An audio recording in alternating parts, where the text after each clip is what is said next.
مولوی بہت سارے بدنام ہیں، کہتے ہیں جی یہ ان کی زبانیں بڑی گندی ہوتی ہیں، اور اب تو سوشل میڈیا کا دور ہے، ایک کلک پہ پتہ چلتا زبان کتنی اچھی ہے کتنی بری ہے۔ یہ جو تکبر ہوتا ہے اس کا تعلق انسان کے باطن سے ہے یا نہیں؟ اب ایک بندہ بیٹھا ہوا ہے، ایسے بیٹھا ہوا ہے، تواضع ہے، ایسے ہو کے بیٹھ گیا، اب اس نے بظاہر کوئی عمل اور نہیں کیا، کوئی زبان سے پڑھا نہیں ہے، کوئی وضو نہیں تازہ کیا، کچھ بھی نہیں کیا، صرف اپنی ڈائریکشن بدلی، ایسے چل رہا تھا اور ایسے چلنا شروع ہو گیا۔ ایسے ہی آپ دیکھیں خود پسندی، ہر بندہ اپنے آپ کو پسند کرتا ہے، میں نے یہ کہہ دیا بس یہی ہوگا۔ بچہ ہو کے اپنی ماں کو کہتا ہے میں نے کہہ دیا آج ماما یہی پکے گا۔ جن مراحل پہ اللہ نے کامیابی نہیں رکھی اس پر سب کا اتفاق استاد ہونا چاہیے، اور جس مرحلے پہ اللہ نے کہا قد افلح من زکاہا، کامیاب صرف اسی کو کروں گا جو تزکیہ کرے گا۔ اب جب بات آئی تزکیہ کی، ہم نے کہا اس کے لیے استاد چاہیے، اس استاد کو کہتے ہیں روحانی راہبر، مرشد، پیر، شیخ، کوئی غوث قطب ابدال چاہیے۔ تو اب آواز آئی انہاں دی کیڑی لوڑ ہے جی، میں کتنے لکھی ہے جی پیر ہونا چاہیے؟ ارے بابا تو نے اسی تعلیم کتاب یا تدریس کتاب یا اسی کتاب کی تلاوت کے لیے تو کسی استاد کا انکار نہیں کیا، تو نے کہا قاری بھی ضروری ہے، مدرس بھی، مولوی بھی ضروری ہے، عالم بھی ضروری ہے، تو نے کہا حکیم بھی ضروری ہے۔ جب وہ سارے ضروری ہیں ان پہ تو کامیابی تھی نہیں، جن پہ کامیابی نہیں ملنی تھی ان کا استاد ضروری ہے، اور جس سے کامیابی ملنی تھی اس کا استاد کی ضرورت ہی نہیں ہے، رہبر کی ضرورت ہی نہیں ہے۔ قرآن مجید فرقان حمید کی سورہ بقرہ کی آیت نمبر 129 میں نے آپ کے سامنے تلاوت کی۔ اللہ رب العالمین نے ارشاد فرمایا ربنا وبعث فیہم رسولا، یہ حضرت ابراہیم علیہ السلام کی دعا ہے جو آپ نے تعمیر کعبہ کے موقع پر اللہ کی بارگاہ میں کی۔ دعا کا مضمون اتنا اعلیٰ، اتنا بلند کہ اللہ کی ذات نے اسے 4000 سال بعد حضور نبی رحمت صلی اللہ علیہ وآلہ وسلم پہ قرآن کے نزول کی صورت میں اپنی وحی بنا کر قرآن کا مضمون بنا دیا۔ ابراہیم علیہ السلام نے اللہ کی بارگاہ سے حضور نبی آخر الزمان صلی اللہ علیہ وآلہ وسلم کی بعثت کو اپنی ذریت میں مانگا، اور سیدنا ابراہیم علیہ السلام نے اس محبوب خدا صلی اللہ علیہ وآلہ وسلم کے 4 خاص کمالات نبوت کا ذکر کیا اس دعا میں، اور اللہ پاک کو یہ اتنا پسند آیا کہ قرآن مجید میں 3 یا 4 اور مقامات پر بھی اللہ پاک نے وہ جو کمالات نبوت مصطفیٰ جس سے ابراہیم علیہ السلام یقیناً آشنا تھے، اللہ نے اس آیت میں بھی وہ باتیں کی اور دیگر مقامات پہ بھی کی، اور یہ مقصد بعثت نبوی بھی ہے، اور یہ قیامت تک امت مصطفی صلی اللہ علیہ وآلہ وسلم کی تربیت، اور اس تربیت کے ذریعے جو ظاہری باطنی ترقی اور جو بنیادی دینی ذمہ داریاں ہیں، ان ذمہ داریوں کے طور پر بھی ان کی بڑی اہمیت ہے۔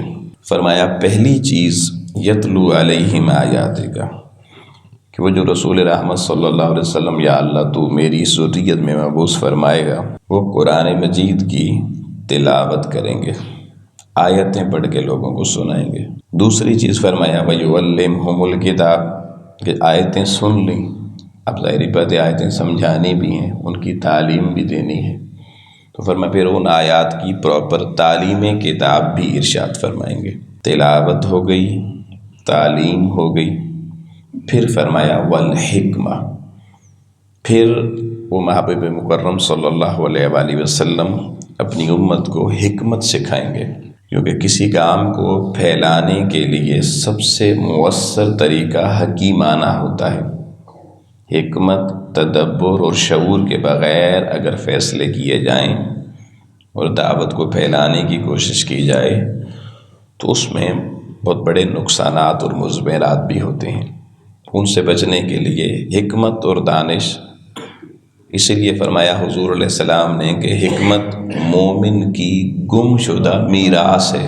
اچھا، یہ میراث کا لفظ بڑا قابل توجہ ہے، میراث پیچھے سے آ رہی ہوتی ہے، تو فرمایا جہاں اس کو پاؤ لے لو۔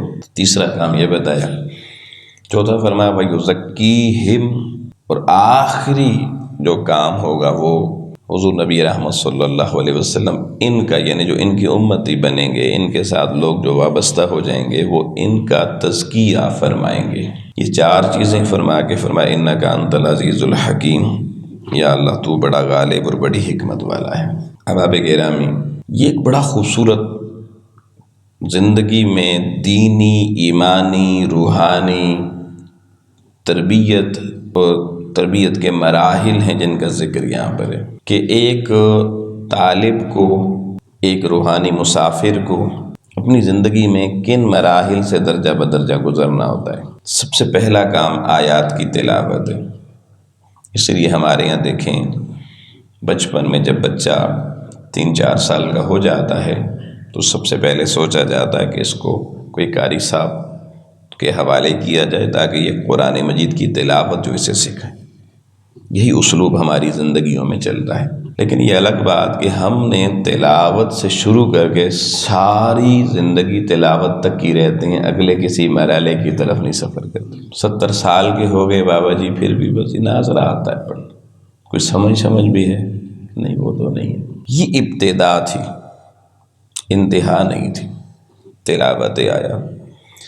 یہ پہلا مرحلہ تھا۔ اس پہلے مرحلے کے بعد پھر بندہ مومن کے لیے دوسرا مرحلہ قرآن نے بتا دیا، وہ ہے تعلیم کتاب۔ یہ کتاب ہمیں کہتی کیا ہے؟ دیکھیں نا، کسی اسکول میں آپ کا کوئی بھی بچہ جاتا ہے تو پہلا کام ٹیچر ریڈنگ کرواتی ہے، تو فرسٹ کام ہوتا ہے تلاوت، ریڈنگ۔ لیکن اگر آپ کے بچے کو ٹیچر صرف ریڈنگ ہی کرواتی رہے، وہ ریڈنگ وہ بڑی اچھی کر لے لیکن اس کو پتہ نہ ہو کہ کتاب میں لکھا ہوا کیا ہے، تو آپ اس تعلیم پہ راضی ہوں گے؟ کبھی بھی نہیں ہوں گے۔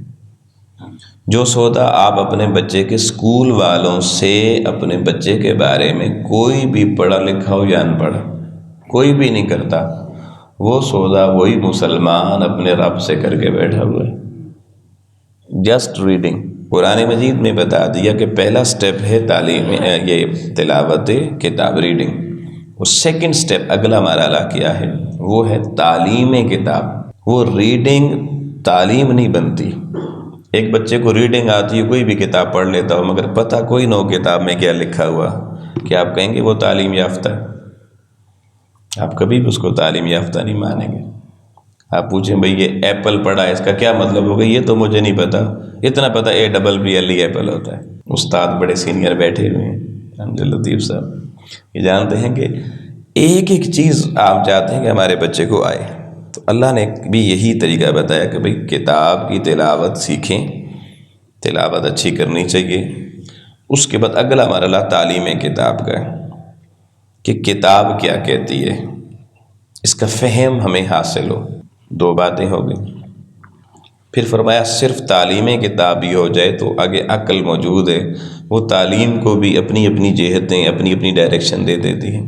پھر آگے کیونکہ اس قرآن کی تعلیم کو تدریس میں بدلنا ہے، ہر ایک نے اگلی نسل تک پہنچانا ہے، تو اگلی بات ساتھ ہی بتا دی والحکمہ، کہ پھر دانش اور حکمت، تاکہ پتہ چلے کہ یہ جو تعلیم ہم تک آئی ہے، اب دیکھیں نا بندہ پڑھ لیتا ہے، جب ٹیچر بھرتی ہوتا ہے نا تو ڈائریکٹ اس کو کلاس میں نہیں بھیجا جاتا، پہلے اس کی پھر ٹریننگ ہوتی ہے۔ ٹریننگ بنیادی طور پہ اس حکمت کو کہتے ہیں، جو اس کو پتہ چلتا ہے کہ اب اس کو ڈیلیور کیسے کرنا ہے آگے، یعنی اس دعوت کو آگے دوسروں تک پہنچانا کیسے ہے۔ تو اسلوب دعوت کے لیے تعلیم کے بعد حکمت ضروری ہوتی ہے۔ جو جتنا زیادہ اس حکمت کے گوشے کو سمجھ لیتا ہے، وہ اتنا اچھا اس تعلیم کو ڈیلیور کرنے والا بن جاتا ہے۔ اب جب ریڈنگ ہوئی، تلاوت، پھر تعلیم ہو گئی، پھر حکمت بھی آ گئی، اب فرمایا کہ صرف پڑھنا، سمجھنا، سمجھانا، یہاں پر بھی مومن کا کام ختم نہیں ہوا، بلکہ اس کے بعد چوتھا مرحلہ آ جاتا ہے، اور اس مرحلے کو کہا وَيُزَكِّيهِمْ۔ اب جو پڑھا عملاً اس کا نفاذ کرنا اپنے وجود پر، کہ اس کا کوئی مقصد بھی ہے نا، اور قرآن ہادی یہ امت بن کر آیا ہے، امت کی ہدایت کا سامان۔ تو ہدایت کے لیے، قرآن سے ہدایت کا نور لوگوں سمیٹنے کے لیے اس من کے برتن کو پاک کرنا پڑتا ہے، اس کے اندر کی آلائشوں کو، قدورتوں کو، غلاظتوں کو، کثافتوں کو دور کرنا پڑتا ہے۔ تو وہ جو اندر کی آلائشیں، کثافتیں، کدورتیں، جو کچھ بھی ہے، اس کو اندر سے نکالنے کا جو سفر ہے اور اس کی جو محنت ہے، اسے کہتے ہیں تزکیہ کرنا۔ اب تزکیہ کے بعد پتہ چلے گا کہ اس کتاب کی تلاوت، تعلیم اور اس سے ملنے والی حکمت نے بندے کو واقعی بدل دیا ہے۔ بندے کو، کیونکہ بندہ بنا مٹی سے ہے بنیادی طور پر، تو مٹی کی جو فطرتیں ہیں وہ اس کی فطرت میں شامل ہیں، عادت میں شامل ہیں۔ یہ پھر کتاب جب حکمت کے پہلو سے گزر کے بندہ تزکیہ پر جاتا ہے تو ایک ایک وہ صفت جو اس کے اندر بہیمی صفت ہے، شہوانی صفت ہے، رذائل اخلاق کی صفت ہے، وہ ایک ایک کر کے اس وقت نکلتی ہے، اس کا خاتمہ ہوتا ہے جب بندہ تزکیہ کے لیے باقاعدہ مجاہدہ، ریاضت اور محنت شروع کرتا ہے۔ اور جب تزکیہ ہو جاتا ہے، اب من پاک، تن پاک، دونوں چیزیں تزکیہ کے بعد پاک ہو جاتی ہیں۔ اب جب ظاہر و باطن بندے کا پاک، صاف، طیب، طاہر، نیت سب کچھ ٹھیک ہو گیا، اب قرآن مجید کی سورہ شمس ہے، اس کی آیت نمبر 9 میں اللہ پاک فرماتا ہے قد افلح من زکاہا۔ اب اللہ نے فرمایا تحقیق، فائنل آرڈر ہوتا ہے جب قد آ جاتا ہے، تو اب اللہ نے ایک فائنل ڈیسیژن دے دیا، افلح، کامیاب ہونے کا، پاس ہونے کا، کہ یہ جو بندے تو نے یہ سارے مراحل طے کیے، اب کامیابی کب ملے گی، کس کو ملے گی، کیسے ملے گی؟ فرمایا قد افلح، وہ یقیناً پاس، کامیاب اور بامراد ہو گیا، من زکاہا، جس نے یہ تزکیہ مکمل کر لیا۔ اچھا، یہ نہیں کہا قد افلح کہ وہ کامیاب ہو گیا جس نے تلاوت کر لی، قد افلح وہ پاس ہو گیا جس نے تعلیم کتاب حاصل کر لی، قد افلح جس نے حکمت حاصل کر لی۔ حالانکہ وہ بھی اسی راستے کے مراحل ہیں، مگر ان پر کامیابی کا سرٹیفکیٹ اللہ نے نہیں دیا۔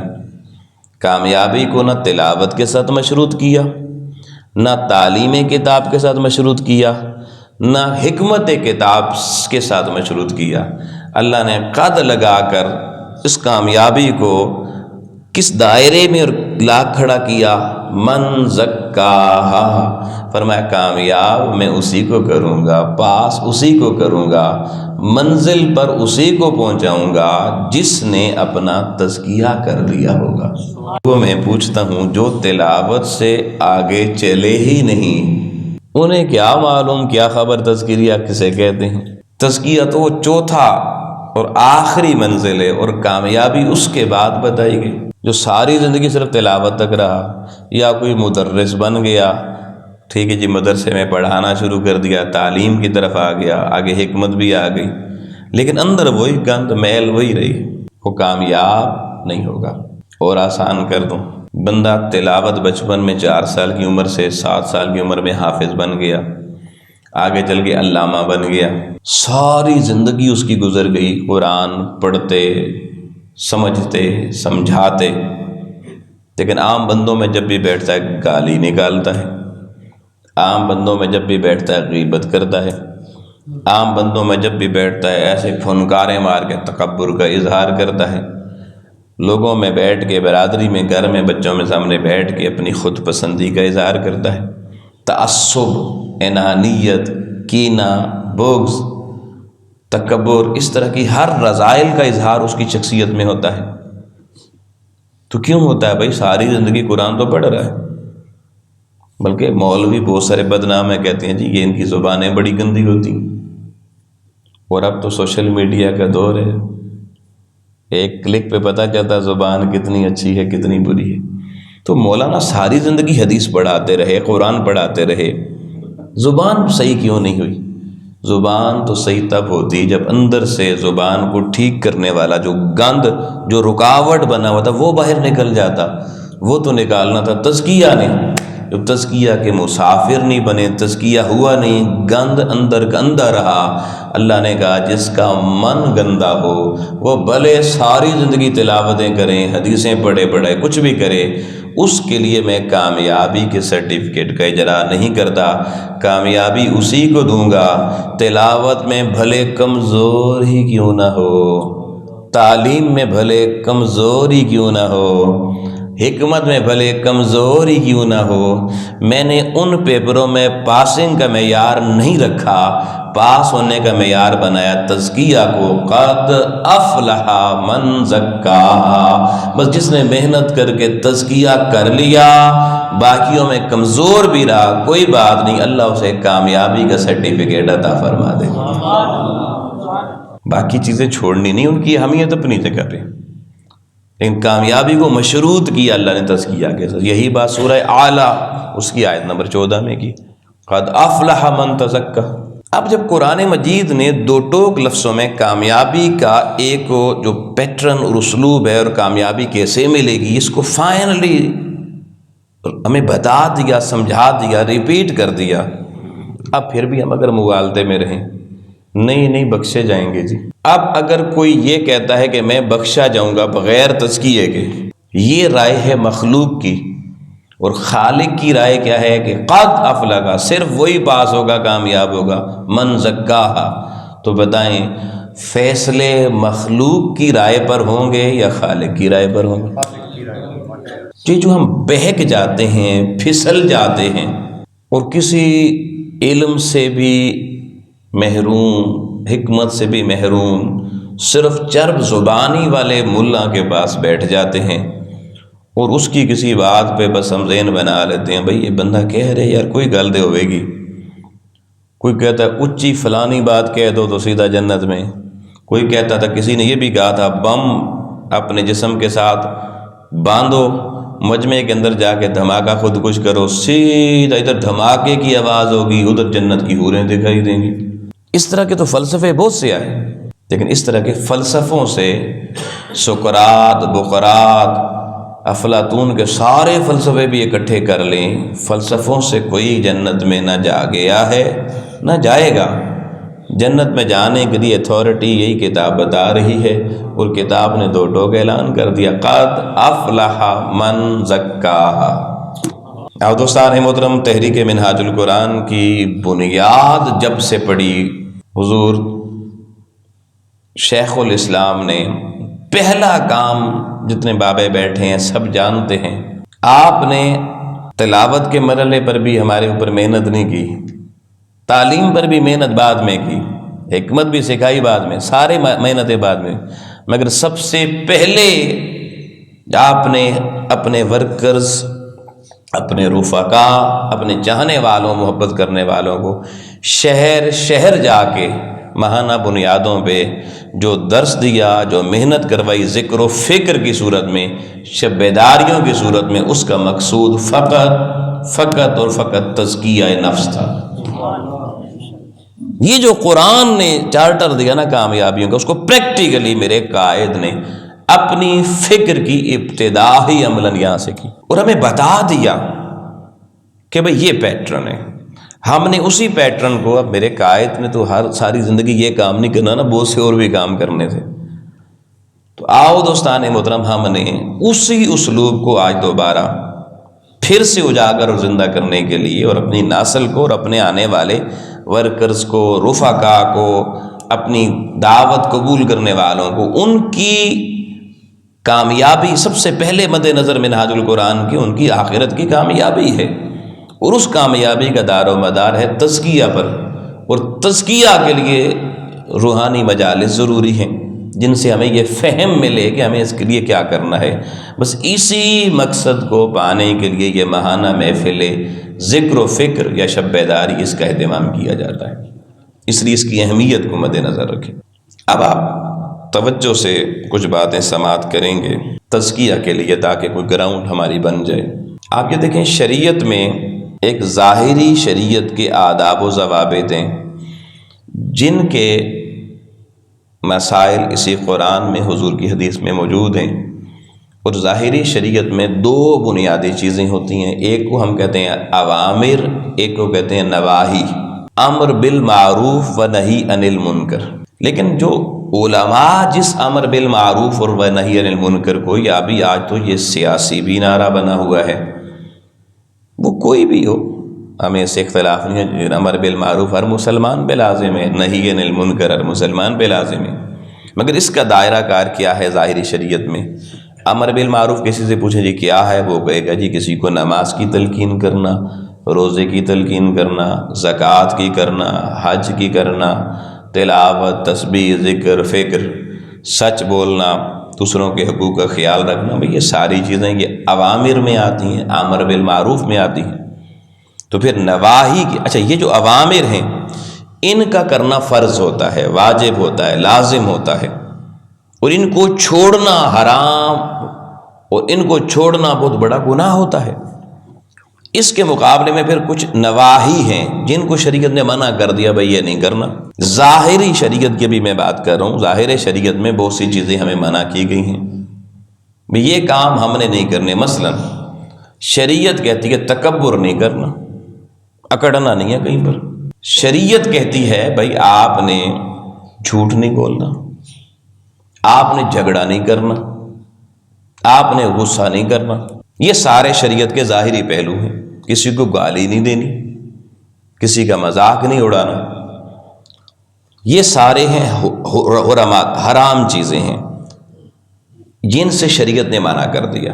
اب یہ ہے شریعت کے ظاہری اوامر اور نہی، ایک طرف فرائض و واجبات ہیں، ایک طرف حرام و مکروہات ہیں۔ اس سے کچھ نہ کچھ اویئرنیس ہمیں ہوتی ہے، تھوڑی ہو یا زیادہ، لیکن کچھ نہ کچھ ہر بندے کو پتہ ہے۔ جس سے پوچھے میں سچ بولنا چاہیے یا نہیں، وہ کہے گا جی بولنا چاہیے۔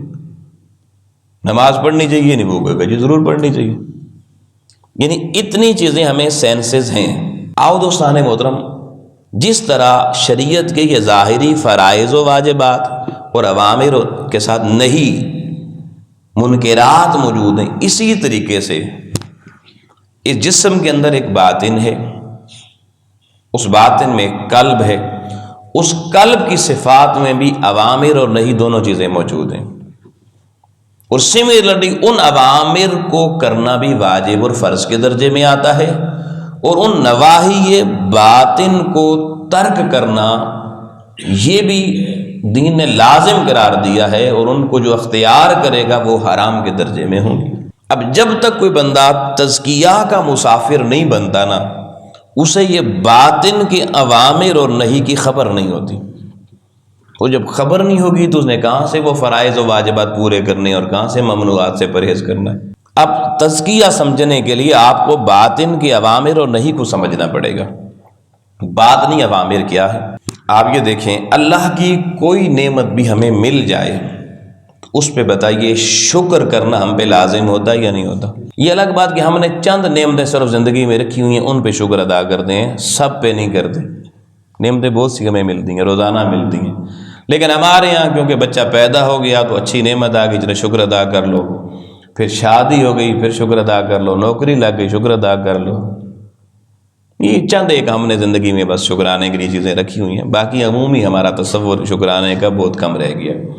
لیکن دین یہ کہتا ہے کہ اللہ کی جو بھی نعمت استعمال کرو، بھلے نیا سوٹ کپڑا ہی پہنو، نیا جوتا ہی پہنو، نیا بستر اسی پہ لیٹو، ہر اللہ کی نعمت جو بھی چھوٹی سی چھوٹی، ایک برتن آپ کے پاس، ایک گلاس، یہ مثلا جی نیا آپ نے آیا، روزانہ ایک گلاس میں پانی پی تو اس پہ بھی شکر ادا کریں، نیا آ گیا اس پہ زیادہ شکر ادا کریں۔ ہر نعمت پہ شکر ادا کرنا لازم ہے، واجب ہے۔ یہ ہے باطنی امر، اس کا فائدہ باطن کو ہوتا ہے۔ ڈائریکٹ جب شکر ادا کرتے ہیں تو قلب کے اندر اس کی تاثیر جاتی ہے براہ راست۔ اسی طریقے سے اگر آپ کو کوئی نعمت چھن گئی، آزمائش آ گئی، صحت کی نعمت چلی گئی، دولت کی نعمت چلی گئی، کوئی اور نعمت رخصت ہو گئی، اب جب نعمت رخصت ہوتی ہے میرے بھائی جان، تو اس وقت ہمیں شکر نہیں، اب صبر کرنا ہوتا ہے۔ تو صبر بھی باطنی امر میں شامل ہو گیا۔ اسی طریقے سے آپ کوئی بھی کام کرتے ہیں تو آپ کو اللہ رسول نے یہ بتایا ہے، کتاب ہدایت نے یہ بتایا ہے کہ جب بھی آپ کوئی کام کریں اس کے ظاہری تقاضے پورے کر کے اب اس کا باطنی امر ایک آ گیا ہے کہ آخر میں آپ نے توکل امریکہ پہ نہیں کرنا، توکل آپ نے اسلام آباد کے سینٹ پارلیمنٹ ہاؤس پہ نہیں کرنا، توکل آپ نے اپنے کسی جناب سی ڈی اے یا کسی ایل ڈی اے پہ نہیں کرنا، توکل آپ نے کسی چاچے مامے امی ابے پہ نہیں کرنا، کس پہ کرنا ہے جی؟ توکل کس پہ کرنا ہے؟ اللہ پہ کرنا ہے۔ یہ جو توکل اللہ پہ کرنا ہے، بتائیں یہ بھی شریعت میں واجب اور فرض کے درجے میں ہے یا نہیں؟ اس کو کوئی آپ نفل مباح تو نہیں کہیں گے نا؟ فتوکل علی اللہ قرآن کے لفظ ہیں، نص خطی سے قرآن پاک کی ثابت۔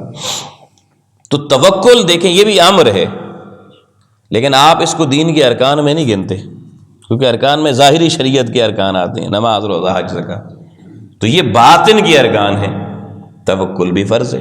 اب دیکھیں ایک اور چیز، آپ 4 بندوں میں بیٹھے ہیں، مجلس ہو رہی ہے، اب شریعت آپ کو کہتی ہے آپ تواضع اختیار کریں۔ تواضع کا معنی کیا ہے؟ کہ دوسرے سے بڑا بننے کی کوشش، میں جتنے ہیں اتنے ہی رہیں، بڑا بننے کی کوشش، یہ کسی دوسرے سے بڑا بننے کی، اس کو اپنے آپ کو بڑا منوانے کی کوشش نہ کرنا، اس کو تواضع کہتے ہیں۔ تو یہ ضروری ہے یا نہیں؟ یہ بھی ہم پر لازم ہے، کیونکہ یہی وہ حد ہے جو ٹوٹتی ہے تو تکبر شروع ہو جاتا ہے۔ یہ بھی باطنی امر میں آ گیا، توکل، تواضع، صبر، شکر، پھر ایک صرف اور گن دیتا ہوں، اخلاص۔ جیسے اپنے ظاہری 5 ارکان سنے، میں نے باطنی 5 پورے کر دیے۔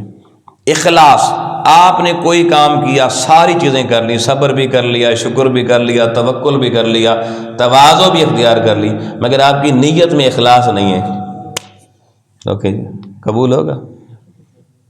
پتہ چلا توکل یا تواضع یا صبر یا شکر، ان سب سے بڑا فرض وہ ہے اخلاص۔ اخلاص کے بغیر کچھ بھی قبول نہیں۔ اخلاص کا تعلق آپ کی نیت سے ہوتا ہے، اور نیت بظاہر ارکان اسلام میں نہیں ہے نا، وہاں تو کلمہ، نماز، روزہ، حج، زکوٰۃ، اس کا تعلق بھی باطن سے۔ یہ آپ کو سمجھ میں آ گیا جی اوامر باطنی کیا ہے؟ اب باطنی نہیں، نواہی کیا ہے؟ اچھا، یہ جو باطنی اوامر ہوتے ہیں نا، ان کو اصطلاح کی زبان میں فضائل یا اخلاق فاضلہ کہتے ہیں۔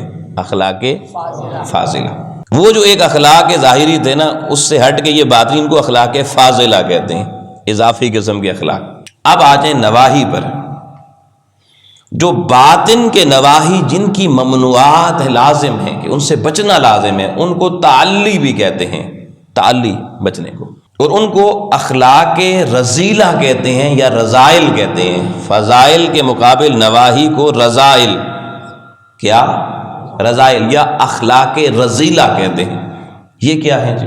اب یہ بات بڑی سننے والی بات ہے۔ آپ یہ دیکھیں کہ یہ جو تکبر ہوتا ہے، تکبر، اس کا تعلق انسان کے باطن سے ہے یا نہیں؟ اب ایک بندہ بیٹھا ہوا ہے، ایسے بیٹھا ہوا ہے، تواضع ہے، ایسے ہو کے بیٹھ گیا، اب اس نے بظاہر کوئی عمل اور نہیں کیا، کوئی زبان سے پڑھا نہیں ہے، کوئی وضو نہیں تازہ کیا، کچھ بھی نہیں کیا، صرف اپنی ڈائریکشن بدلی، ایسے چل رہا تھا اور ایسے چلنا شروع ہو گیا، تو یہ دیکھیں باطنی نواہی میں چلا گیا، ممنوعات میں چلا گیا۔ ایسے ہی آپ دیکھیں خود پسندی، اکثر لوگوں کی، آپ میں سے تقریباً ہم میں سے ہر ایک کی عادت کچھ نہ کچھ تھوڑی یا زیادہ ہوئے کہ ہر بندہ اپنے آپ کو پسند کرتا ہے۔ اپنی پسند کیا ہے؟ میں نے یہ کہہ دیا بس یہی ہوگا، آج میں نے کہہ دیا گھر میں یہی پکے گا۔ بچہ ہو کے اپنی ماں کو کہتا ہے میں نے کہہ دیا آج ماما یہی پکے گا، اور باپ گھر میں آتا ہے بعض اوقات بچوں کے سامنے، دفتر والا غصہ جھاڑتا ہے، وہ کہتا ہے میری اجازت کے بغیر آج کے بعد کسی نے یہ کام کیا تو دیکھنا کیا ہوگا۔ ایک ہوتا ہے جہاں شریعت ٹوٹ رہی ہو، شریعت توڑ رہی ہو اولادیں، وہاں پر ایسے جملے کہنا اس کی الگ افادیت ہے، مگر ایک ہوتا ہے ویسے ہی اپنی شخصیت، صرف اپنا روب، اپنی ذات کی خاطر، یا کہیں 4 بندوں میں بیٹھ کے بندہ کہے او جی میں نے یہ بھی کیا۔ اب دیکھیں نا، امجد لطیف صاحب کا کوئی اسٹوڈنٹ مل جائے پرانا، اور 4 بندے اور ہم میں سے کوئی بندے ساتھ مل جائیں تو یہ فوراً شروع ہو جائیں، او جی اے بچہ بڑا نالائق سی، میرے کو لایا جی کچھ بھی نہیں نواندہ سی، میں نے پھر ایسے پڑھایا فزکس ایسے پڑھائی، کیمسٹری ایسے پڑھائی، میتھ ایسے پڑھائی، پھر کرتے کرتے کرتے آج ماشاءاللہ یہ ڈاکٹر بن گیا۔ یہ سارا میرا کمال ہے۔ یہ کیا ہے؟ خود پسندی۔ یہ اتنی بری قسم کی کبھی عادت ہے کہ ہر بندے کے اندر آ جاتی ہے۔ اب یہ بندے کو بعض کو پتہ بھی نہیں چلتا بندہ کب اظہار کر دیتا ہے۔ یہ بھی باطنی ممنوعات میں ہے۔ آؤ دوستان محترم، یہ باطنی ممنوعات کا چیپٹر بہت وسیع ہے، میں نے یہ شروع کر دیا تو سارا ٹائم، میں نے صرف آپ کو اشارے ایک دو باتیں سمجھا دی ہیں۔ اب یہ دیکھیں کہ جو باطنی اوامر ہیں اور نہیں ہیں، ان اوامر پر عمل کرنا بھی لازم اور واجب، اور ان ممنوعات سے بچنا بھی لازم ہے۔ اور جب تک یہ باطنی اوامر کا نفاذ اپنے وجود میں نہیں، اخلاق فاضلہ کو اپنے وجود میں نفاذ اور اخلاق رذیلہ کا انخلا، جب تک کوئی بندہ یہ دو کام نہیں کرتا، وہ تزکیہ کی راہ کا مسافر ابھی بنا ہی نہیں ہے۔ تزکیہ اس وقت شروع ہوتا ہے جب بندہ باطنی اوامر کو اپنے وجود میں لانا شروع کرتا ہے اور باطنی ممنوعات اور نواہی کو ایک ایک کر کے اپنے وجود سے نکالنا شروع کرتا ہے۔ جتنے اخلاق فاضلہ انسان اختیار کرتا چلا جاتا ہے اور اخلاق رذائل جتنے نکالتا چلا جاتا ہے، اتنا اس کا نفس مزکی ہوتا چلا جاتا ہے۔ یہ جی تزکیہ کا میں نے طریقہ بتایا۔ کیا یہ کام ہم خود کر سکتے ہیں؟ ایک عجیب مرحلہ فکر ہے جی جو میں بات کہنے جا رہا ہوں۔ دیکھیں جی، بچہ آپ کا پیدا ہوتا ہے بچپن میں، وہ بچہ قرآن خود پڑھ سکتا ہے؟ 72-73 مسلک سارے بٹھا لو، وہ کہیں گے نہیں جی استاد ضروری ہے، قاری صاحب کا ہونا ضروری ہے۔ اچھا، تعلیم کتاب، اس کتاب کو کوئی سمجھ خود سکتا ہے بغیر کسی استاد کے؟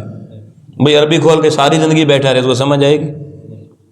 استاد تو مدرس کے وجود سے کا انکاری بھی کوئی نہیں ہے، نہ قاری صاحب کے وجود کا کوئی انکاری ہے، نہ مدرس کے وجود کا کوئی انکاری ہے، حکیم کے وجود کا بھی کوئی انکاری ہے؟ کوئی نہیں ہے۔ حکیم بھی ہونا چاہیے، ڈاکٹر بھی ہونا چاہیے، ضروری ہے۔ جن مراحل پہ اللہ نے کامیابی نہیں رکھی اس پر سب کا اتفاق ہے استاد ہونا چاہیے، اور جس مرحلے پہ اللہ نے کہا قد افلح من زکاہا، کامیاب صرف اسی کو کروں گا جو تزکیہ کرے گا۔ اب جب بات آئی تزکیہ کی، ہم نے کہا اس کے لیے استاد چاہیے۔ اس استاد کو کہتے ہیں روحانی راہبر، مرشد، پیر، شیخ، کوئی غوث، قطب، ابدال چاہیے۔ تو اب آواز آئی انہاں دی کیڑی لوڑ ہے جی؟ میں کتنے لکھی ہے جی پیر ہونا چاہیے؟ ارے بابا، تو نے اسی تعلیم کتاب یا تدریس کتاب یا اسی کتاب کی تلاوت کے لیے تو کسی استاد کا انکار نہیں کیا۔ تو نے کہا قاری بھی ضروری ہے، مدرس بھی، مولوی بھی ضروری ہے، عالم بھی ضروری ہے، تو نے کہا حکیم بھی ضروری ہے۔ جب وہ سارے ضروری ہیں، ان پہ تو کامیابی تھی نہیں، جن پہ کامیابی نہیں ملنی تھی ان کا استاد ضروری ہے، اور جس سے کامیابی ملنی تھی اس کا استاد کی ضرورت ہی نہیں ہے، رہبر کی ضرورت ہی نہیں ہے۔ آپ لوگوں یہاں شکر ادا کیا کرو، اللہ نے ہمیں اس عقیدے پہ ان گھروں میں زندہ رکھا اور بڑا کیا ہے کہ جن کا عقیدہ یہ ہے کہ جیسے قرآن پڑھنے کے لیے قاری ضروری ہے، قرآن سمجھنے کے لیے کوئی عالم ضروری ہے، اس کی حکمتوں کے لیے کوئی بڑا شیخ القرآن، شیخ الحدیث ضروری ہے، اسی طریقے سے اپنا تزکیہ کرنے کے لیے پیر و مرشد بھی ضروری ہے۔ یہ بھی اس کی افادیت سمجھ میں آ گئی۔ اب اس کی افادیت کا ایک پہلو اور بتاتا ہوں، وہ بڑا امپورٹنٹ ہے۔ اچھا، یہ جو باطنی عوامر و نہیں ہے نا جی، جو بندہ کسی راہبر اور رہنما کے بغیر کوشش کرے میں باطنی عوامر اور نہیں پہ جی چلوں گا، عوامر کو مانوں گا، نہیں کو روکوں گا، ختم کروں گا، اس کے لیے پاسبل ہے یا نہیں؟ میں 2-3 ایگزامپلز دیتا ہوں، فیصلہ بندہ خود کر لے۔ آپ دیکھیں، باطنی عوامر میں ایک چیز ہے کہ بندہ عزت نفس اپنی قائم رکھے، یہ عوامر میں بات نہیں کہ عزت نفس پہ کبھی کمپرومائز اور سمجھوتا نہیں کرے۔ وہ حضرت حکیم لقمان نے اپنے بیٹے کو بے بہا نصیحتیں کی، تو کافی ساری نصیحتیں سن کے کوئی 40,000 یا 4,000 اتنی نصیحتیں تھیں، تو بیٹا کہنے لگا ابا جی یہ یاد کیوں رہن گیا؟ انہوں نے کہا بیٹے میرا کام تھا، فرض تھا ساری وصیتیں نصیحتیں کرنا، میں نے کر دی ہیں، مگر اب جو ایک کرنے لگا ہوں یہ ایک یاد رکھ لینا بات بن جائے گی۔ اس نے کہا یہ کوئی آسان بات ہے اب؟ اس نے کہا جی ابا جی اب بتائیں۔ انہوں نے کہا don't compromise on your self respect, بس بیٹا اپنی عزت نفس بچا لینا۔ اگر زندگی میں تو نے عزت نفس بچا لی، سمجھ لے تو نے باطنی اوامر کو پا لیا۔ یہ اتنی امپورٹنٹ چیز ہے عزت نفس۔ اب باطنی نہیں میں ایک چیز ہے تکبر یا خود پسندی۔ اب تکبر کیا ہوتا ہے؟ کسی بات پہ اکڑ جانا، اور عزت نفس بچانے کے لیے کیا کرنا پڑتا ہے؟ جھکنا پڑتا ہے یا کرنا پڑتا ہے؟ نہیں، عزت نفس اگر جھکیں گے تو ذلت نفس آ جائے گی۔ عزت نفس کے لیے بھی میدان میں کھڑا ہونا پڑتا ہے۔ کیا خیال ہے عزت نفس بچانے کے لیے شہدائے ماڈل ٹاؤن کو بھول جائیں یا کھڑے ہوں؟ سمجھ آئی یا نہیں آئی؟ بھئی کھڑا ہونا پڑتا ہے، ڈٹنا پڑتا ہے۔ تو تکبر میں بھی بندہ کھڑا ہوا کھڑا، اور عزت نفس کے لیے بھی کھڑا ہوا کرنا پڑا۔ اب مجھے بتائیں مبتدی طالب خود فیصلہ کیسے کرے گا کہاں تکبر ہوا کہاں عزت نفس بچی؟ یہ فیصلہ طالب خود نہیں کر سکتا، یہ فیصلہ اپنا تزکیہ کیا ہوا اور تزکیہ کے میدان کا جو استاد پیر و مرشد ہوتا ہے وہی کر سکتا ہے۔ وہ بتاتا ہے کہ بھائی جان یہ لائن ہے، اس طرف تکبر ہے، اس طرف عزت نفس ہے۔ تو یہ بات نہیں اوامر اور نہیں کا چیپٹر بڑا، اس میں چیزیں تھوڑا فرق ہوتا ہے۔ میں ایک مثال اور دیتا ہوں، آپ اس پہ بھی غور کیجیے۔ خود پسندی حرام ہے، کیونکہ خود پسندی خدا پسندی کے راستے میں رکاوٹ بن جاتی ہے۔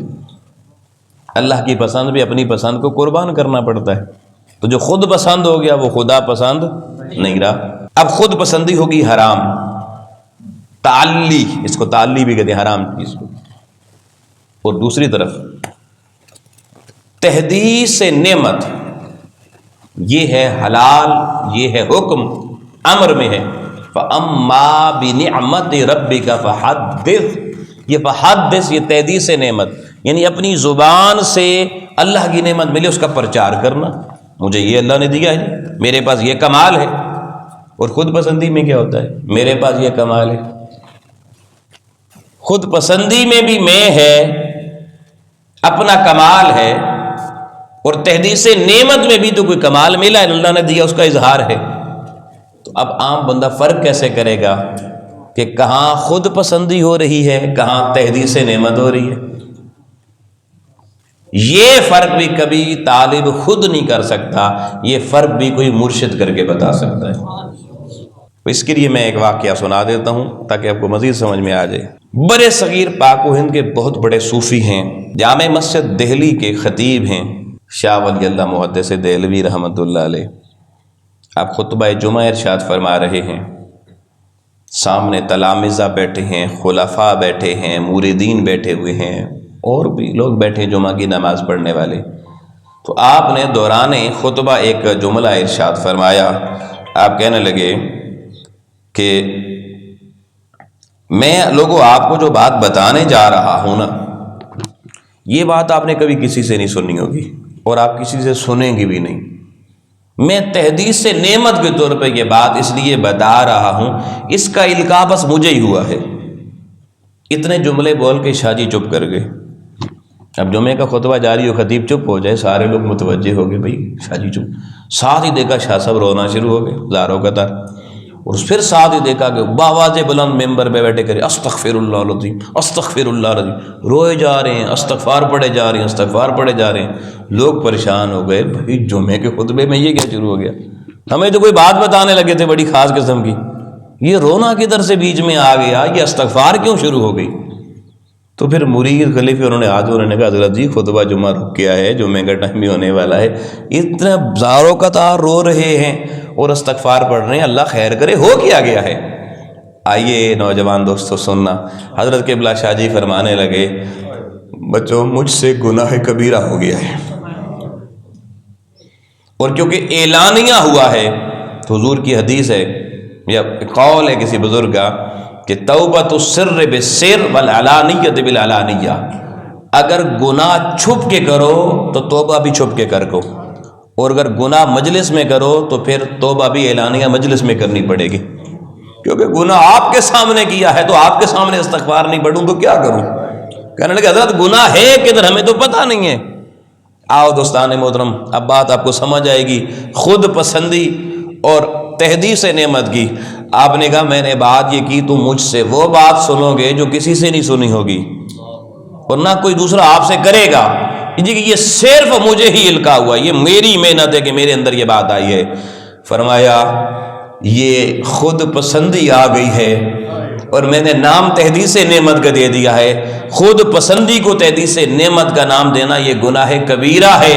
اور میں کون ہوتا ہوں جو ایسی بات کروں کوئی دوسرا نہیں کر سکتا. جس رب نے مجھے توفیق دی ہے وہ کل کسی اور کو بھی دے سکتا ہے. ہمارے ہاں جو استاد مائنڈ کے لوگ ہوتے ہیں نا, وہ اکثر ریاض صاحب قبلہ وہ بات کر جاتے ہیں. میں جو آج آپ کو نکتہ سمجھاؤں گا یہ کوئی دوسرا سمجھا ہی نہیں سکتا. یہ کیا گناہ ہے؟ ان کا یہ مجھ سے گناہ ہو گیا, ممبر پہ بیٹھ کے استغفار اس کی مانگ. تو خود پسندی اور تحدیث میں دیکھیں فرق اتنا بڑا, بزرگ بھی اس کو مغالطہ لگ گیا, لیکن کیونکہ تزکیہ کیا ہوا تھا مغالطہ لگتا گیا. فوراً اندر سے قلب جاگا ہوا تھا بیدار, تو انہوں نے کہا شاہ جی اگے نہ بدنا, اتھے ہی توبہ کرو. تو اگر یار اتنے بڑے حکیم الامت, اتنے بڑے مفکر قبلہ حضور شیخ الاسلام کے, آپ منہاج الافکار کو بڑی ابتدائی جلد کو, اس میں آپ نے شاہ صاحب کے فکر کو بہت بڑی فکر کہا ہے. اتنی بڑی فکر کا مالک, ولی الہی تحریک کا بانی. آؤ دوستان محترم خود پسندی اور تحدیث میں دیکھیں مغالطہ اسے بھی لگ گیا, تو جو کسی شیخ کو مانتا ہی نہیں ہے وہ کیسے فرق کرے گا. اور ایک مثال اور دیتا ہوں تاکہ بات کبھی بھولے نہ. اب ایک ہوتی ہے تواضع. تواضع کیا ہے؟ اپنے آپ کو دوسروں سے اعلیٰ نہ سمجھنا, تھوڑا نیچے سمجھنا کہ یار یہ بندے تو مجھ سے بہتر ہی ہوں گے. یہ کیا ہے؟ تواضع. اور تواضع کا حدیث میں قرآن کی آیات بھی ہیں, میرے بس وقت نہیں کہ میں وہ ساری چیزیں پڑھ کے بتاؤں. یہ حکم ہے باقاعدہ میں, اوامر باطن میں شامل ہے. اور ذلت نفس سے ہمیں شریعت اور دین نے منع کیا ہے کہ اپنے نفس کو ذلیل نہ ہونے دینا کہیں. دیکھیں نا, اگر کوئی آپ کی بہن کی عزت لوٹ رہا ہو تو آپ کہیں میں صبر کر لیتا ہوں, اجازت ہے صبر کرنے کی. جو صبر کرے گا وہ کیا ہوگا؟ بے غیرت ہوگا یا نہیں ہوگا؟ ہوگا نا. تو غصہ اسی لیے تو اللہ نے دیا ہے نا, کسی مقصد کے لیے. ربنا ما خلقت ھذا باطلا, اللہ کہتا ہے میں نے کوئی چیز بے مقصد نہیں دی تمہیں, ہر چیز کی پیدا کرنے کا کوئی نہ کوئی مقصد ہے.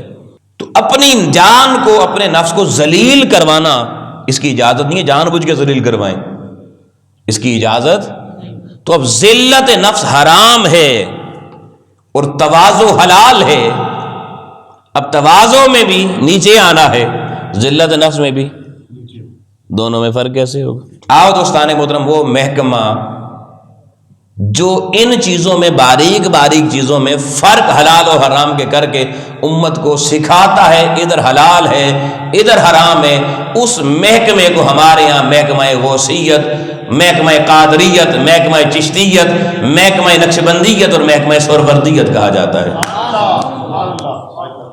اب اس کا آخری حصہ دیکھیے, بے شیخ کی ضرورت تو سمجھ میں آ گئی نا. اب یہ دیکھیں تواضع میں اور ذلت نفس میں فرق ہمیں معلوم, ہر بندے کو چاہیے فرق کرنا, پتہ ہونا چاہیے, تب وہ روحانی ترقی کرے گا. اور تحدیث نعمت میں فرق کرنا ہر بندے کو پتہ ہونا چاہیے. عزت نفس اور تکبر میں فرق کرنا ہر بندے کو معلوم ہونا چاہیے. تو کیسے پتہ چلے گا بھائی؟ کتابیں پڑھنے سے. ایک بندہ اس موضوع پہ لکھی ہوئی ساری کتابیں پڑھ لیں, اس سے پوچھے بھائی فرق کر کے بتاؤ, کبھی نہیں کر سکتا. بالکل ایسے ہی جیسے اس وقت دیکھیں یہاں پہ دو سینئر استاد بیٹھے ہوئے ہیں, میں پھر ان کی طرف آتا ہوں. امجد صاحب بھی بیٹھے ہیں, ریاض صاحب بھی بیٹھے ہوئے ہیں, بہت سینئر استاد ہیں جی. اگر ان کو یہاں پہ سامنے کھڑا کر دیا جائے اور کہا جائے بھائی ایک صاحب ہمارے سر جی وہ یہاں پہ جناب چنبیلی کے پھول کی خوشبو سمجھائیں کیسی ہوتی ہے, اور دوسرے استاد جی گلاب کی پھول سمجھائیں کیسی ہوتی ہے خوشبو, سائنٹیفکلی جنہیں سمجھا دیں, اور یہاں لوگوں کو پتہ چل جائے, اور بغیر گلاب دیکھے, بغیر چنبیلی کا پھول دیکھے لوگ یہاں پہ فرق کرنا سمجھ رہے ہیں بھئی ایسی خوشبو چنبیلی کی ہوتی ہے, ایسی گلاب کی ہوتی ہے. کیا یہ تقریر سے سمجھائی جا سکتی ہے؟ لیکچر سے سمجھائی جا سکتی ہے؟ کبھی بھی نہیں. کیا کرنا پڑے گا؟ دو پھول لائیں, اس لیے تجربہ چاہیے. آپ کو پھول کے پاس جانا پڑے گا. جیسے ہی گلاب اور چنبیلی آپ کی ناک کے قریب جائیں گے نا, یا آپ ان کے قریب جائیں گے, اب کتاب پڑھنے کی ضرورت نہیں رہے گی۔ ایک بچہ جس نے کبھی کوئی کتاب نہیں پڑھی ہے، ان پڑھ ہے، بالکل بزرگ ہے چلے ان پڑھ، اس کو بھی اب ایک دفعہ سنگا دے دونوں، 10 منٹ کے بعد دوبارہ آپ اب دکھائیں نا، صرف اس کو قریب مٹھی بند کر کے خوشبو سنگائیں، وہ بتا دے گا یہ گلاب ہے، یہ چمیلی ہے۔ تو جس طریقے سے لوگوں چمیلی اور گلاب کی خوشبو کا فرق کتابوں سے، تعلیم سے، تدریس سے، حکمت سے سمجھ نہیں آتا، اس طرح تزکیہ کے میدان میں بھی یہ جو تعلی، یہ جو حلال و حرام بات نہیں ہے، ان کا فرق بھی کتابوں، لیکچروں سے، محفلوں سے سمجھ نہیں آتا۔ اس کے لیے کسی شیخ الاسلام کے پاس جا کے بیٹھنا ہوتا ہے جو آگے متواضع ہو۔ جب ہم نے تکبر میں اور عزت نفس پہ فرق کرنا ہے تو ہمیں اس بندے کی صحبت چاہیے جو خود عزت نفس کا پیکر بنا ہوا ہو۔ سارے زمانے کی دولت جس کو خریدنے کے لیے دروازے پر آئے، وہ خوش نہ ہو آج بڑے ڈالر آئیں گے، وہ کہے اندر آنے کی اجازت نہیں ہے، میڈیا بلاؤ، باہری دنیا کو بتاؤ گے کہ عزت نفس والا ہو تو غوث اعظم کا مرید ہو، زمانے کی ساری دولت دروازے پہ کھڑی ہو، سارے زمانے کی دولت مل کے بھی اس غوث الاعظم کے مرید ڈاکٹر طاہر القادری کا جوتا بھی نہیں خرید سکتا۔ نعرہ تکبیر، نعرہ رسالت، نعرہ رسالت، نعرہ حیدری۔ دین حق ہے ولی طاہر القادری، دین حق ہے ولی طاہر القادری، مصطفیٰ کی ہے کلی طاہر القادری، مصطفیٰ کی ہے کلی طاہر القادری۔ چشمہ منہاج القرآن بنانے والوں، آج میں نے جو باتیں کی یہ ساری تو آپ میرے ساتھ متفق ہوں گے، لیکن آپ سوچیں گے پیر کی تو ڈھونڈی ہے، اب جتنے پیر خانے ہیں وہاں چلے جائیں، وہاں تو انڈسٹری لگی ہوئی ہے، کارخانہ، پیسے دیو تعویذ دو، پیسے دیو دم کرو۔ تو تزکیے کے لیے نہ کوئی دم ہوتا ہے نہ کوئی تعویذ ہوتا ہے۔ بھئی آپ نے اگر آم اور گڑ کے ذائقے میں فرق کرنا ہو تو تعویذ سب کو منہ میں رکھنا پڑتا ہے یا آم اور گڑ رکھنا پڑتا ہے؟ دم سے تو بات نہیں بنتی۔ اس کے لیے شیخ کامل کی صحبت چاہیے، اور شیخ کامل کی صحبت میں جا کر ان چیزوں کو پریکٹیکلی بندہ جب آبزرو کرتا ہے تو ان چیزیں سمجھ میں تب آتی ہیں۔ کیونکہ آج پیر خانوں گلی گلی عامل خانے، بابا خانے کھل گئے ہیں، اور سچ اور جھوٹ اتنا مکس ہو گیا ہے، اور پھر عملاً خانقاہوں کے اوپر تزکیے کا وہ جو سلسلہ ہوا کرتا تھا وہ ختم ہو گیا ہے۔ آپ کسی پیر صاحب کے پاس جائیں، اسے کہیں جی چلہ وغیرہ کیسے کرتے ہیں، تو وہ کہتا ہو میں تمہیں اپنے بزرگوں کی چلہ گاہ دکھا چھوڑنا۔ ان سے پوچھو بھئی آپ کی حضرت اپنی بھی کوئی چلہ گاہ ہے؟ وہ کہتا نہیں باب رضی ہے۔ آپ جہاں بھی چلے نا، بڑی سرکار کی چلہ گاہ آپ کو اوپر ملے گی، گورنر شریف میں چلے جائیں پیچھے حضرت پیر میر علی شاہ رحمۃ اللہ علیہ کی چلہ گاہ ملے گی۔ یعنی جنہوں نے وہ چلے کیے، جنہوں نے وہ تزکیے کے لیے محنتیں کی، ان کے نشانات آج بھی موجود ہیں، مگر موجود ہے اللہ ماشاء اللہ، میں انکار نہیں کر رہا، ہوتے ہیں پیر، لیکن عموماً آپ کو لوگ ایسے جہاں جائیں گے آپ کے کام، آپ کہیں گی مجھے تو تزکیہ کروانا ہے، وہ کہے گا آپ کو تعبیر دینا ہے، بس کوئی پھوک شک مرمانی ہے۔ تو اب خانقاہوں میں بیٹھے ہوئے لوگوں کو خود ہی نہیں معلوم کہ تزکیہ کہتے ہیں کس کو۔ اب تزکیہ جب ہو جاتا ہے، زبانیں صاف، دل صاف، دماغ پاک ہو جاتے ہیں، غصہ ضبط میں آ جاتا ہے۔ آپ کے پیر صاحب کو تھوڑا چھیڑ کے دیکھیں۔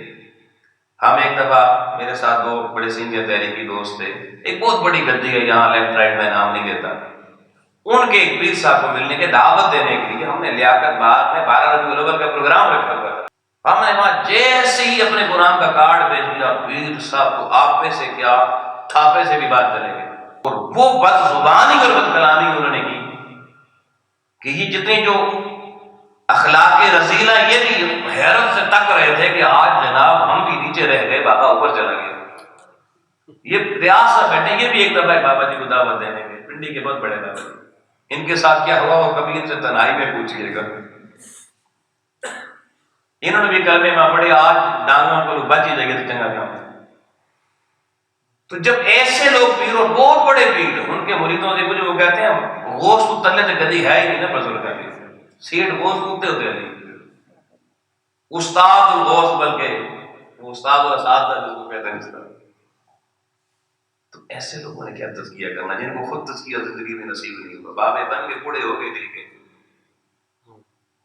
آؤ لوگوں یہ مسئلہ تو ہے، اس کا پھر سلوشن کیا ہے؟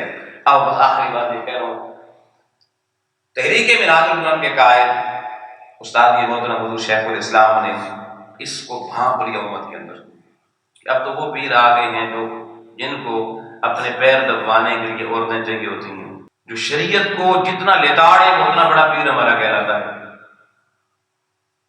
تو آپ نے حضور سیدنا غوث الورا رضی اللہ تعالیٰ عنہ جو شہنشاہ ولایت ہے، قدم علی رقبۃ کل ولی اللہ، جن کا قدم ہر ولی اللہ کی گردن کے اوپر ہوتا ہے، نیچے نہیں۔ آپ کی بارگاہ میں پھر وہ روحانی اپلیکیشن دے دی کہ حضور رفیق منہاج القرآن کے کہاں جائیں گے، یہاں تو ہر طرف اندھیرا نظر آ رہا ہے۔ تو آؤ دوستان محترم، خوش نصیب ہے منہاج القرآن کی رفاقت دینے والے کہ میرے استاد کے محترم حضور شیخ الاسلام کو پھر بارگاہ وصیت سے کئی عرصہ انتظار کے بعد الٹیمیٹلی وہ اپلیکیشن منظور ہوئی سند کے ساتھ، اور باقاعدہ پھر آپ نے اس کا اعلان فرمایا کہ حضور شہنشاہ بغداد نے تحریک منہاج القرآن کے رفیق کو اپنی مریدی میں قبول فرما لیا۔ شیخ کامل مل گیا منہاج القرآن والوں کو، اور اس شیخ کامل کی تعلیمات عملاً حضور شیخ الاسلام موجود ہے دینے کے لیے ہر وقت دیتے۔ 10 دن کا روحانی اعتکاف، اصل اس کا مقصد تزکیہ ہوتا ہے، گوشہ درود بن گیا، وہاں جائیں تزکیہ کا سارا ماحول ہے۔ اس کے علاوہ عملاً چیزیں سکھانے کے لیے، تربیت کے لیے الحمدللہ یہ شب بیداری کی مجالس، دیگر بہت کچھ سامان اس تحریک میں، تعلیم، تدریس، تزکیہ کی ساری سہولیات الحمدللہ تعالی بتمام و کمال ہماری ضرورت سے بھی زائد سامان میسر، لیکن اب ہمیں صرف لینے والا سائل بننا ہوگا۔ اس لیے میں گزارش کرتا ہوں ان معاملات میں پیچھے نہ رہے، یہ نعمتیں اللہ بڑی قسمت سے دیتا ہے، اس کی قدر کرو۔ ہمیں کافی عرصہ ہو گیا اس مجلس کو انعقاد کرتے کرتے، لیکن ہمارا وہ موڈ مزاج میں بھی تغیر و تبدل اس طرح کا نظر نہیں آ رہا۔ میں معذرت سے کہہ رہا ہوں، اس کو اور لوگوں تک پہنچانا، آپ تو منہاج القرآن کے چشمے سے پی رہے ہیں نا، آپ کی ممکن ضرورت نہ ہو، مگر آپ کے دائیں بائیں جو لوگ ہیں ان کی ضرورت ہے، انہیں یہاں تک لانا ہے۔ اندھے کو تو نہیں پتا نا کہاں آنکھوں والا ڈاکٹر ہے جو مجھے اینک لگا دے گا، کوئی پکڑ کے لے کے جائے گا تو اس کو پتا چلے گا نا، اینک ملتی ہے بندے کو نظر آ جاتا ہے۔ تو منہاج القرآن کو باطن کی اینک لگانے کے لیے حضور شیخ الاسلام موجود ہیں، اور بڑی وافر مقدار میں وہ باطنی اینکیں موجود ہیں، مگر ہم ورکرز کا کام ہے نا لوگوں کو پکڑ کے اس میں خانے تک لانا، اس حکیم امت تک لانا، اس کے لیے تھوڑی توجہ کریں، محنت کریں۔ یہ نہ دیکھیں میرا فورم تیرا فورم، میرا عہدہ تیرا عہدہ، یہ جو میرا تیرا والا چکر ہے پھر وہی خود پسندی اور وہ میں باتیں کر چکوں سمجھنے کے لیے بہت بڑی بات ہے۔ تو آئیے دوستان اللہ کی بارگاہ میں دعا کرتے ہیں، مالک و مولا ہماری آج اس مجلس سے ذکر و فکر میں جو کچھ ہم نے سیکھنے کی کوشش کی، ہمیں اس کو عملاً صحیح سیکھنے کی اور عمل پیرا ہونے کی توفیقات نصیب فرمائے، اور ہمیں جلد اپنا تزکیہ اور پھر اس تزکیہ کی طرف امت کو اس طرف لانے کی، ترغیب دینے کی، عملاً داعی بننے کی، محنت کرنے کی کوشش کرنے کی توفیقات نصیب فرمائے۔ وآخر دعوانا الحمدللہ رب العالمین۔